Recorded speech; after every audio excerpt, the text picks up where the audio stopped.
name is Robert Lockridge. I'm Erin, Lockridge. And we've lived here in Norwood for 16 years. I understand my vocation as being a parish farmer. So what I mean by that is I feel called by God to tend the land of this neighborhood prayerfully and to receive the gifts of this neighborhood and then share them with the neighborhood and pray that somehow God would help us make a living doing so. We ran a restaurant called Mariah Pie for about 8 years here in this cafe space. And we did that because at that time, he and I were both growing food in this neighborhood. And our way of making home is to know a place, to know the land of a place, and to know the plants and animals of a place and to receive the gifts of it. We were growing this food and we wanted to share it with our neighbors and kind of offer this place that we were coming to know and love, offer it back to them in love. And so we started this restaurant called Mariah Pie, and we offered pizza every Friday night to our neighbors on a pay-as-you-can basis. And we limited our menu to what we could grow or gather here in the neighborhood. It was just like any other restaurant, except at the end of the meal, they did not receive a bill, they received an envelope, and they got to choose what they put in the envelope. We did that because we wanted the food to be truly a gift, and we didn't want to name what that gift was worth. We ran Mariah Pie for about 8 years, and then in 2020 we closed it, and then about a year later we opened up what is now For the Life of the World Cafe.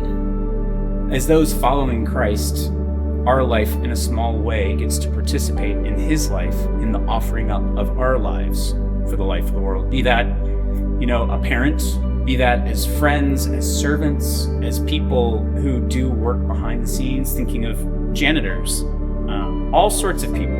Everybody has the chance for their life to participate in his life, which is for the life of the world. We see the vocation of caring for God's creation as one of tending and serving. It's not like pressing the land into service to get something from it so that we can then do something with that food or whatever. It's actually like listening to and tending the natural world around us. And as ones made in the image of the Lamb slain before the foundations of the world, we are, in a sense, laying our life down in love for the world, for the natural world, for the plants, the animals, and the people of our neighborhood. And we're liberated to do that because of the resurrection. The resurrection frees us from our fear of death. It frees us from the need to hold on to security or safety. It frees us to lay our lives down in love. We might tend to divide the world into the material and the spiritual, but believing that we have a unique position as those created in God's image to stand both in the material and the spiritual, and to see the material as sacramental. And what I mean by that is God sustains all things. We believe that our relationship, a relationship that is not based on, the ends justify the means, but one in which love is the means and the ends.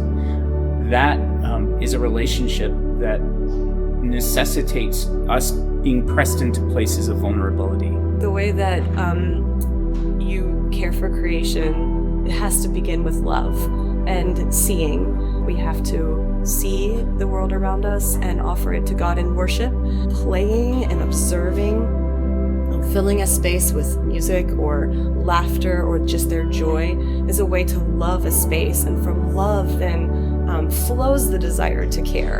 And then that love will kind of inform what your care will look like.